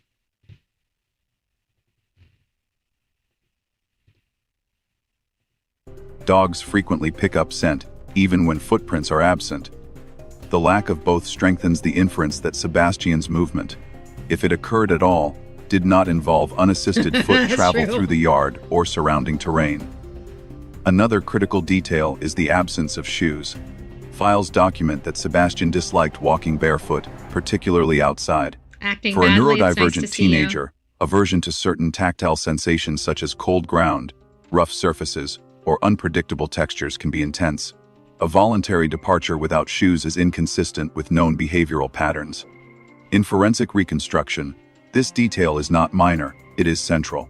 Runaways, especially in colder conditions or unfamiliar environments, do not leave without footwear unless in extreme psychological states or under coercion. Mom of 9.5. That's cute. That's cute.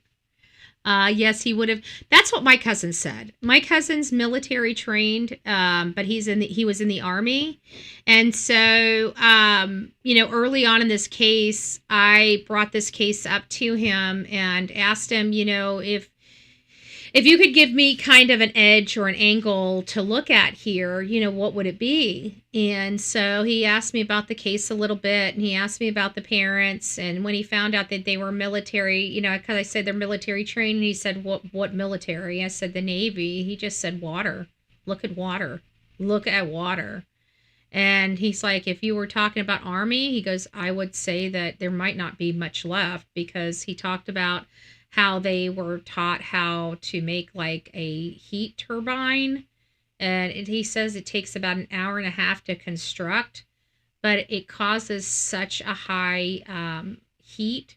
And it's made just from, believe it or not, normal stuff you can find just about anywhere, at any scrapyard, at anything. And he says that it will burn so hot that it turns your bones to powder. So he's like, if you were dealing with somebody from the Army, I'd say that's what happened. He goes, but if you're dealing with somebody from the Navy, he's like, I would look at the water. Hey, Mama Dukes, it's nice to see you. And so that's where I'm going to say, you know, and that's where I have said the water. We need to go back in time and find out what we were watching and looking at the time that they filed those restraining orders on me, because I think we rattled somebody's tree, and I don't think it's because we're coming to protest freaking downtown. I think we rattled a tree. I think we were close to something. I've never been arrested for you know, or anything from speaking. Like, anyways, I'm not even going to go there. It's just going to make my freaking blood pressure go through the roof. Coercion. Stranger abductors, on the other hand, do not typically remove victim shoes at the scene. Doing so increases risk and extends time on location. The only scenario in which a child... Let's listen to that again. I want you guys to hear that. We'll go back 15 seconds. Footwear, unless in extreme psychological... Let's go back further. This detail is not... Unpredictable textures can be intense. A voluntary departure without shoes is inconsistent with known behavioral patterns. In forensic reconstruction, this detail is not minor, it is central. Runaways, especially in colder conditions or unfamiliar environments, do not leave without footwear unless in extreme psychological... Well, Denise, if you're starting from the beginning, you're not on the rewatch crew. You're actually live right now, but if you're not at this moment into the live stream and you're at the beginning, you will find out when you get to this point of the live stream that you were part of the live stream. Welcome, love. Psychological states or under coercion. Stranger abductors, on the other hand, do not typically remove victim shoes at the scene. Doing so increases risk and extends time on location. The only scenario in which a child leaves without shoes and without resistance is one in which he is guided by someone he trusts. The next element is the absence of camera footage. So, guided by someone he trusts, absent of video footage. Let's keep listening. No camera captured Sebastian exiting the home. Or anybody else. The only thing we saw was what appeared to be flashlights going across a common area to a car, but we never seen anybody walk specifically out of his house or into his house at all that night. This includes neighboring houses, street-facing systems, and private surveillance. A voluntary departure would almost certainly cross at least one camera angle, and a stranger abductor approaching the home would almost certainly be recorded somewhere along the approach route. The absence of video is not a neutral fact. It implies that Sebastian's movement was confined to the known camera blind spot behind the house, a location identified unprompted by Chris. When reconstructing the event, this blind spot is the only plausible egress path that avoids all surveillance. Also relevant is the lack of forced entry or signs of struggle. The doors were not damaged, and there were no indications that an intruder entered the home. So no intruder, but I'm not sure that him leaving without shoes is completely indicative of being coerced out of the house by somebody that he knows. Coast Guard would be the same as Navy. I think so. It incinerates you to foot powder. I remember my cousin explained it. He's like, you can literally assemble something. It takes you an hour and a half, and it's basically like a mini inferno, is the way he described it. Navy would make me believe water. Yep. The cement comment, he was excited to go into detail, in my opinion. Yeah. He laughed at people for saying something about, cement, but they were talking about a property. But you know what? We need to consider that Chris's family has a lot of concrete, right? He has access to a lot of concrete. He has access to probably a concrete cutter. Why does this matter? Because, I mean, in all fairness, everybody's looking at him being buried, like, him going and doing like a, the footer or something like that. I heard that. But what if it's not like that at all? What if he just had access to concrete and he could have put concrete in a freaking cooler and sunk a cooler? You know what I'm saying? I don't know. He just seems so confident Sebastian's not coming home and Sebastian will never be in that bed again. And for him to talk to Seth about things going south, that tells me that he knows that this child was deceased. He knew this child was deceased that day. Who says that? Let me ask you guys that. Do you guys think it's normal for a stepfather on literally, like, within 2 hours of him coming home on the first day to be talking to talking to Seth and Katie about, what happens if they, like, it hasn't even been the child hasn't even been gone, but for several hours at this point. And Chris is already talking about this child being deceased. Like, I don't know about you, but do you guys think that that's appropriate? Put a 1 in the chat if you believe that's normal. Put a 2 in the chat if you don't think that's normal. Like, I just don't understand. It seems to me he knew a lot more at the day that Sebastian, that this party was at their house, outside of their house, the search party. It seems like he was very familiar with the fact that Sebastian wasn't coming home. They called Seth before they called law enforcement.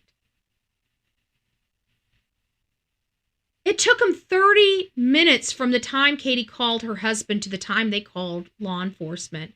Those first interviews, they said within minutes they called. Within minutes. There's no way you can mistake 3 minutes to 30 minutes. There's just no way. There's just no way, in my opinion. Yeah. So we got a lot of 2s. Not appropriate. Wait, sorry, what's the question? Oh, Christopher Proudfoot, when he got home on the 26th. So you have the search underway. The cavalry's there. Law enforcement is all over Hendersonville. Chris didn't tell his work, but he was having a poor attitude and they kicked him off the job. And that happened between 10 and 11. I believe he left there around 10:30. Everybody's saying 11, but according to my calculations, he left there at 10:30. He was kicked off the job at 10:30 and was on his way home. Either way, he got home around between 1 and 2. And with him being home for less than 2 hours, this is the day that they're out there searching for him. He just got home. And he hasn't even been home for an hour, and he looks directly at Seth and asks Seth, what happens if things go south? What happens if things go south? This child hadn't even been missing 24 hours. Chris hadn't even been home for 2. I think that right there, I think, who asks that? I've listened to a lot of missing child cases, just the body cam footage. We've watched it in other cases where people were missing and we wanted to show moms or dads losing their children and, how frantic they are when law enforcement pulls up and everything like that. Do you know, out of all the footage that I have reviewed, even down to Leilani Simon's footage, you guys remember they released that too, not one time have I ever heard anybody, and this is out of, I want to say, 100 or more over the years that we've watched of these children wandering off and parents being, oh my God, my baby. And law enforcement say, ma'am, you can't go there. I need you to stay right here. I need you to talk to me. I need you to talk. We watched so many of those videos and never once have I ever heard a father or a stepfather or a mother or a stepmother ever ask what happens, what are we going to do if things go south? I've never heard that. I have never heard that in all of the videos, even with the guilty parents. Even with the guilty parents, I've never heard the parents ever make that statement, ever, not once. And to hear that come out of Seth's mouth and him saying he had to leave, he had to walk away, that's pretty significant. But I don't think it's normal. I really don't. Oh, hey, crazy country gal. It's nice to see you, love bug. I hope you've been doing well. Stranger abductions from inside a residence are exceedingly rare, and when they occur, they usually leave physical indicators: broken locks, disturbed rooms, overturned objects. Nothing of that nature was documented. The forensic conclusion is straightforward: no unknown individual entered the home to remove Sebastian. These physical factors, no footprints, no scent trail, no footwear, no video evidence, and no forced entry, constitute a set of deficiencies that almost never occur simultaneously in genuine runaway or stranger abduction cases.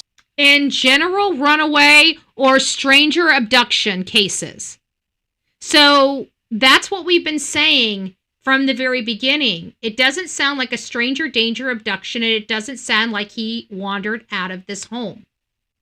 Whatever happened to him either happened before he got home, but we've got to go. Listen, I know how people feel about this, but I have to go by the facts we have. And when I have a sheriff conclusively say that Sebastian got home, Sebastian was home conclusively.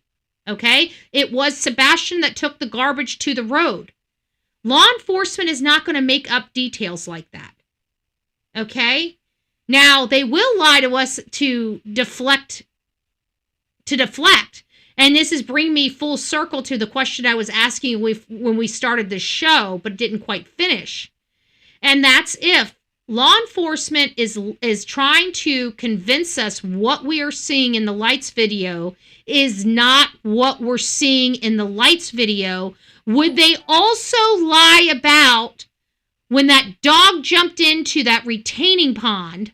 Would they also lie that that dog was a false positive hit, even though his own handler says he has never seen his dog ever act like that before? Aw, thank you, Sonia.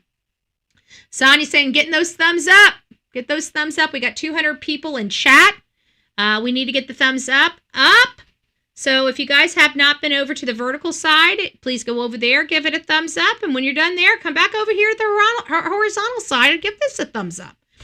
I do like the horizontal, because they provide different viewership. Some people don't watch horizontal. They like the TikTok type version of YouTube, and it annoys them to have horizontal, and some people are just the opposite. They like the widescreen version and not the the other version. So do what makes you feel good. Aw, thank you. I saw that come in, but I can't even get down to it because my chat is frozen again. There we go. It's freezing and then unfreezing. So I know we got some issues going on with either the vertical or I think it's the vertical. The vertical is the one that's had the error. My horizontal appears to be excellent, just not my vertical. So my vertical only has like 41 people in it with a chat rate of 2.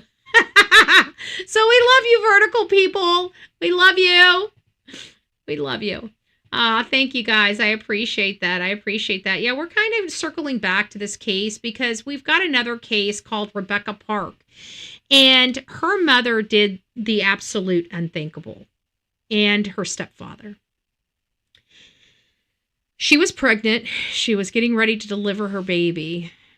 And instead of them allowing her to deliver her baby, they wanted to take the baby. For whatever reason, they planned on taking this child from her. So they basically kidnapped their own child, took her out to the woods, stabbed her, and then cut her abdominal place, the stomach open, to try to get the child. And it sounds like both mom and child succumb to that attack by the grandmother and the step-grandfather. And so Stephanie, she's on TikTok. I've been watching her for years on TikTok. I didn't know she was over on YouTube, but somebody sent me her commentary. I think it was KB that sent me the commentary. And of course, I got to see the interview with, actually, no, I think it was Deanna that sent the interview that we were watching with Stephanie. But KB sent me a lot of other stuff that we are going to be watching, right? So long story short, this mother was on this channel, and one of the comments she said was something like, I just want to, I really don't care where my daughter is. I just want to make sure that she and the baby are okay, that she and the baby are okay, right? Oh, thank you guys. We made it to the goal. You guys are so sweet. Whoop, whoop, whoop. Ooh, we got this one. Hold on. Hey! It still hasn't come up on me yet. I'm still waiting for it to catch up. We've been having some lag in the system. Oh no, there's Sonia. There's Show Poodles. Oh, you did another one. Okay, I want to make the goal. Oh, that's what you wanted to do. Okay, Melody, show some love. Oh, you guys are sweet. You guys are super, super sweet. I appreciate it. Thank you, guys. You made my night. Oh, thank you. Thank you. Medic Biker, it's nice to see you. Everybody, thanks. So, we're having problems with this because we're still in the unknown phase. I mean, some of the direction we should have, hey girl mom, some of the direction we should have in this case, we should have. We should know whether he made it home conclusively or not. But I have to think, it's just hard because Sonny, not Eric Craddock, because Sonny was he was an old dog, okay? He does things probably the way I'm accustomed to them being done, okay? Sonny I could have dealt with. Eric Craddock is a bozo, okay? So it's not Eric that said it. It's not the same officer that's already lied to us many times. It's Sonny. Sonny wasn't known for lying. Sonny was a good old country boy. He was as forthcoming as he could possibly be with the PIs. Okay? You could tell when it started getting into a hairy spot, you could hear him pull back and say, look, I can't give you guys all the information. So I trust his statements when he said that Sebastian was the one that took the garbage out. Okay? I know we heard rumors that the image was so grainy they couldn't make it out, but the sheriff is saying it was him. And that to me tells me that he made it home. And I don't see the sheriff, if he didn't think that this kid came home or they had no evidence this kid came home, I think he would have said that. Look, we're having a hard time to even determine whether he came home because we know he never left the house. So now we have to look at, whether he even made it to the house or not. I could see Sonny telling them that. He wouldn't tell them that he walked into the house and just never came out again. And I've got to really... it's hard, but I've got to trust that. That's all we have. And I know we have our assumptions and we have our gut feelings and stuff like that, but we can have that all day long. But this is the facts. This is what Sonny's saying is happening. This is what happened. We can't say, oh, well, Sonny's not here. We can't, it must have changed. He must have lied. I'm not making Sonny out. Now, you tell me that Eric Craddock said that. We'll have some wiggle room here because Eric Craddock has been caught lying to us already before, right?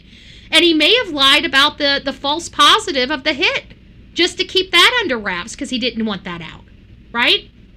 So there might be some things that Eric has been devious to us about, but I didn't get that vibe from Sonny, okay? I just didn't. So why no scent dogs hit the trash can the next day? I don't know if we can conclusively say they didn't. Because if we were to go by what we learned, and we can bring Gray Hugh, maybe that's what we'll do tomorrow morning, bring Gray Hugh's, video back up from where he talked to Chris, because there was some hits around the house. But see, after the fact, it was Eric Craddock that told us they were false positives. So I wouldn't say that there was no hit on the trash cans, because the people went from the side of the garage around the house and through the common area. You know? So I don't know. Well, that's what I'm getting at, Tulip says. We've been saying that there is no scent. But what if they lied to us about that? Because we did have a dog dive into a pond, did we not? I mean, I would, from a layman, I would think that that's a pretty strong scent that would propel a dog to go diving into a pond. You know, they ended up draining the pond. It didn't produce anything. But that's pretty stinking odd for a dog to track from the Proudfoot home to that pond and dive in, so much that his handler told the person that was standing next to him he had never seen his dog ever act like that. The handler had to literally dive into the water to go get his dog. Seth said you couldn't see it. If even Katie said it was super grainy. I don't understand why no one is arrested. Me, well, I do. Same reason why nobody's arrested in Summer Wells' case. They don't have a body. That's why. This is Tennessee, okay? And despite my frustration, Max Brown disturbance dog fell into the pond. I think that's. We'll go back and look at that. I think, you know what, with all this, maybe we should just go back and look at that. So let me get a piece of paper here. Let's write some things down so tomorrow we can go back and check those things. So let's go back to the dog jumping in the pond. I thought he jumped. Me too, Jenny, but that's okay. You know what? This is great. You know, some people's either I'm misunderstood something or maybe but it wouldn't hurt, you know, really wouldn't hurt for us to go back. So let's go back to the days of the dog. So let's go maybe tomorrow. Why don't we do this? You need to get Canine. Oh, I can get Jules. I could probably get Jules up here. I'll have to call her, see what she's up to. But I don't think she's going to be up as early as we do this. It might have to be a Friday. Well, you know what? Maybe I'll reach out to her and see if she'll want to do an interview on Friday. Maybe we'll bring her up on Friday if she's willing to, and it'll give her plenty of time to, you know, whatever. I don't want to commit her until I speak to her, but let me okay, so we can probably do that, Nero. I think that would be good. Okay, so maybe for tomorrow. Yeah, Mama Bear says, nah, his handler said he dove in, hence saying he never saw his dude. I remember him saying his dog, he never saw his dude do that. You know what we will do? Tomorrow what we'll go over is we'll go over the dogs. Crystal Pistol's here. She's obviously behind the... Once you get to this point, you'll realize you're a little bit lagging. Crystal Pistol, we love you. It's nice to see you. Okay, well, you know, at the end of the day, let's go over the dog stuff. Why don't we make the dogs the topic of conversation tomorrow? And we'll just take however long it takes us to dive into the dogs and see what we, you know, just so we're all on the same page with the dogs. Do you guys think that's a good idea? Would you guys do you think it'll be beneficial for me to do a show on on everything, you know, related to what happened? Hey, Meganels, it's nice to see ya. BHB, she spoke at length on it with Lady F about it. Yeah, but I like I said, I'm happy to bring her up on here, Nero. I'll have to reach out to her. Thank you, Mom of 9.5. I still can't get over the 9. I love it.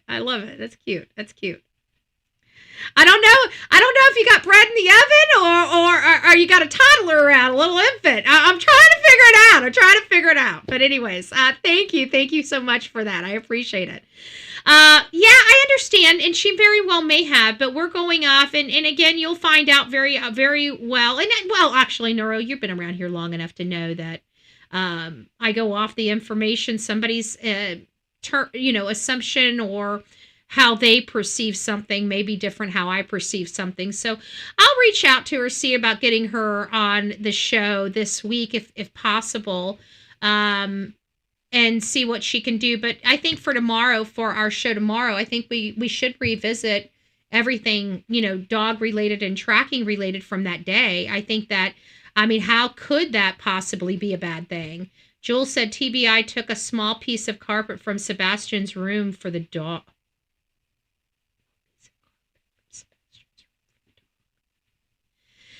That's just so weird. With his shoes there, they took a piece of carpet? They cut a piece of carpet out? That's never good.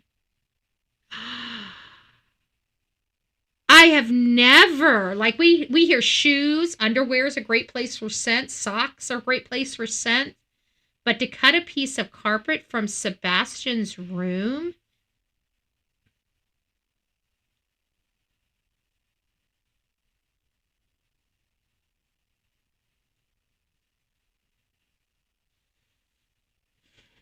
I don't like that. I don't like that at all. When we start hearing things being cut out of rooms, that never is a good sign, folks. I'm sorry, it's just not. And think about it. How often? Well, I guess it's a question for us to ask Jules. You know what? Hold on. Hold. Nah, I don't want to call. I don't want to just bomb her right now and just call her and put her on the spot.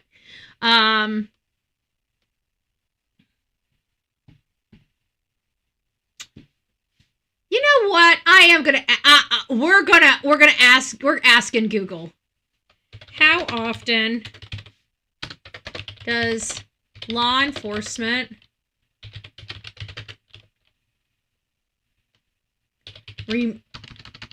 cut out carpet for a scent dog?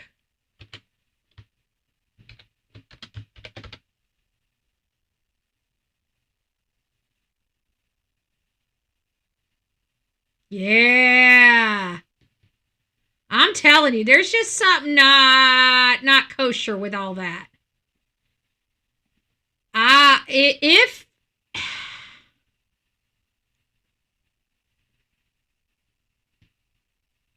they're cutting out the carpet, that sounds something forensic, like they found. I don't hear them. Usually they don't cut carpet or drywall unless they think that there's evidence on it. When I start hearing carpet being cut out of his bedroom, I'm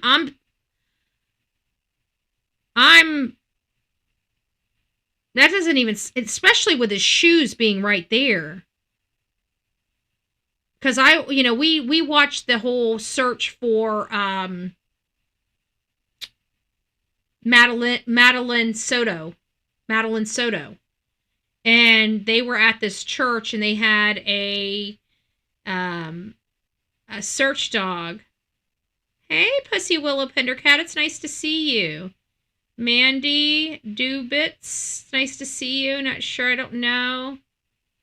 I don't know, Nero. I think we're going to have to bring her up. We'll have to bring her up and question her. And she said there was specific electronic dogs at the landfill. So if they're electronic dogs, what are specific? Let's look at what specific electronic dogs are.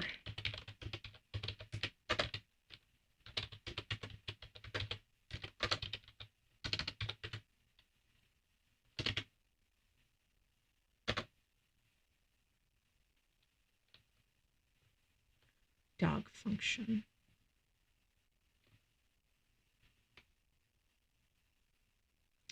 Electronic dogs, e-dogs, serve two main functions. Highly specialized electronic detection dogs for law enforcement, sniffing out hidden electronics like phones, USB drives, and like other chemicals for crimes like Child E and CCM. Interesting. So they believe that they threw electronics out. What if that's what she handed over to Kathy that morning? And Kathy wouldn't have thrown them away in their landfill. It would have been wherever Kathy, they screwed that up. They should have isolated Kathy and Terry immediately. I wonder if, man, they manipulated the case from the very beginning when his shoes were left. I don't think that was manipulating. I think that that's what the shoes being there are the reason why I've always believed Katie just snapped, that this wasn't, like premeditated. I keep thinking maybe there's a piece of me that just believes that they're, like, even the stuff at the Texas Roadhouse was just, she was just bored or something like that. I don't know what her state of mind was at the Texas Roadhouse, but I don't know. E-dogs, man, but what if she did? Because there's been too many people. This is my problem. There's just been too many people that have come forward stating that they believe they saw Kathy at Worsham's, right past Worsham's, okay? There's been multiple people that said that. I mean, about 6 or more. There might be more people. The last time I checked, it was 6 people, okay? One man that came up to me and told me his story and said, look, I went up to Kathy myself and told her I absolutely did see you. And so Kathy would know who that man is, but that man told me that story. And if she was up at Worsham's, and we know Katie drove up there, and we know that there's e-dogs out in the field, obviously something was taken out of that house. Everybody keeps thinking it was Sebastian. I don't, because I think that would have been too obvious that morning.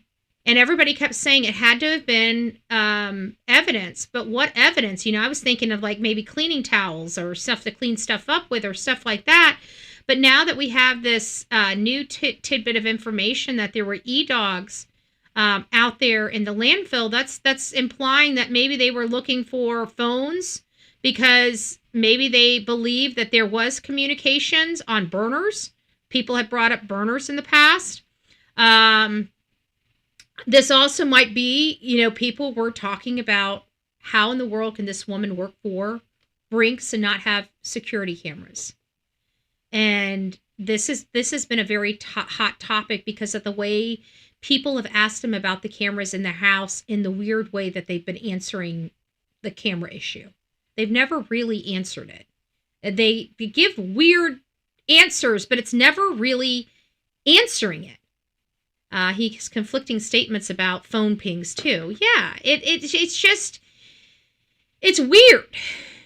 It's weird. So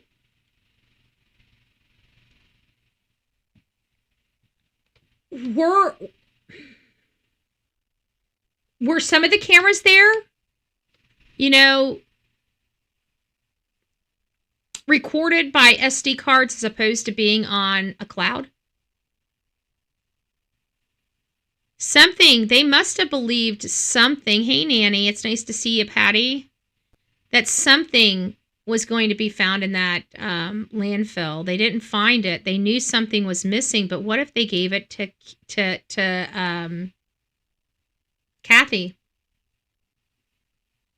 I believe Kathy would do anything for her son.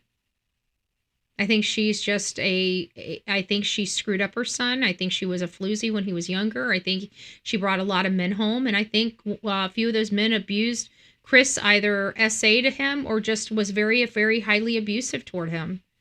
But I absolutely do believe that. That's the only thing that would make sense to why Chris can hurt a woman. He has a poor look on his own mother because clearly his mother's in his life. And usually men that abuse women come from a house where there was abuse and it's okay and it's normalized, or they just absolutely hate their mother. I mean, there's not a whole lot of in between. So I truly believe he was injured while his mom was bringing different guys home before she married and tied herself down to Terry. Something wasn't right with Chris. Chris and Katie both have very messed up families, and I probably wouldn't be surprised if we ever found out Chris was SA'd. I wouldn't be surprised. That would explain, actually it would explain a lot if he was SA'd. It would explain literally a lot. It would explain everything. It would explain why he was damaging, injuring animals when he was younger. An infant. 6 months old. I knew it was one or the other. You had either a bun in the oven or an infant. I knew it. So you're really mama of 10. I love it.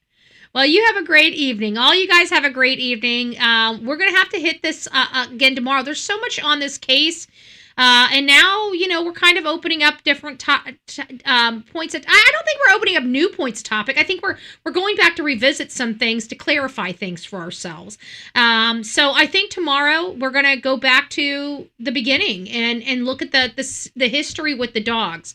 I think the history with the dogs are important. And I'll reach out to Jules and see if she'll be able to join us anytime this week and try to work around her schedule to get her up on the show. And maybe that might help clarify some things for Nero, and we can ask some questions and just make sure that everybody's on the same page. I think that's the best for everything. So I'll see what I can do, guys. We'll see you guys first thing in the morning. When's the show tomorrow morning? I don't know, because I was up ridiculously early today. I have been going, it's 6 o'clock at night. I still haven't stopped. I still got to take a shower, get all this crap off my face. This is my second wardrobe change. This morning I was in a dress and heels before 5 o'clock in the morning. Okay, I'm just saying. So, we'll see you guys in the morning. I don't know what time. Just if you guys haven't set your bell to all, set it to all, because I just, when we're like this and I'm still trying to get our channel back to functioning like it used to, where we had 3 shows a day. We got to get up a little earlier to make that possible. So my first show of the day is going, around 6:30, 7 o'clock in the morning. So if you guys are up that early and you want to come hang out, come hang out. But we'll definitely hit it and try to get this. We'll also try to get Hindsight, Mama Rissa, and BMW Coop up here to see, with some information from, I haven't had a chance to talk to them. I haven't had a chance to talk with a whole bunch of anybody. So maybe we'll get them back up here and see, how they feel about, hearing from Sonny before he died, and see how that might have changed their opinion or something like that.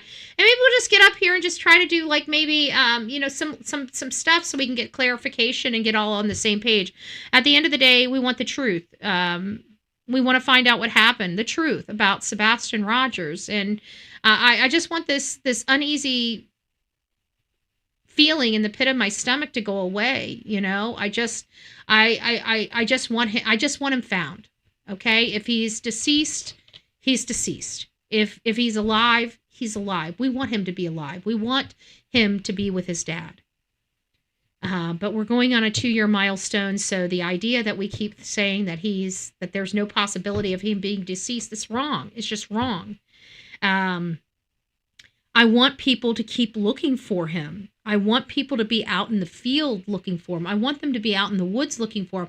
We're not going to find him. In my opinion, we've spent a lot of time calling facilities, sending and faxing flyers to them, faxing flyers to the board, the ports of entry. I think that maybe even some of us have done that. So we feel like we've done our part. And in many of us, that's all we can do. But for some of us, we need to probably start getting some search efforts underway and start really looking at some maps or bringing in some professionals, and I think we're going to be trying to hit it with the United Cajun Navy again. I think we're going to try to bring them back in and, see what we can do, to get something. We know where ground zero is, okay? We know where he was. Ground zero. Well, we have ground zero in two places. It really depends where your ground zero is. Somebody's ground zero may be the Texas Roadhouse. Somebody's ground zero may be the house. But again, let's just get some people in here, get some clarification on some stuff and see where that lines up. And then we'll move forward from there. But I think we all need some clarification on the dogs. And obviously we have Jules, which I met personally, sweet person. She helped me out in PA. I'd like to have spent more time out there, but I'm glad I had her because I was in an area that Caitlin was not at. Caitlin Hart. We went out to PA. We did the whole thing of PA. I did a whole bunch of stuff with PA, and then I had to drive all the way back, which was not fun by any stretch of the imagination. Oh my gosh, the drive to Arizona sucked. The drive to Pennsylvania sucked, but I'll do the Pennsylvania drive again, but I won't do that Arizona drive again. If we can't fly out that way, I'm not driving. Not doing it again. That was horrible. It was horrible. It was daunting, but I had to do what I had to do. For that trip, it saved us a boatload of money. So, anyways. All right, guys. SEO needs to conduct a search from the beginning. Yeah, they do. They need to get out there, and now is a time. Go back and revisit. They won't.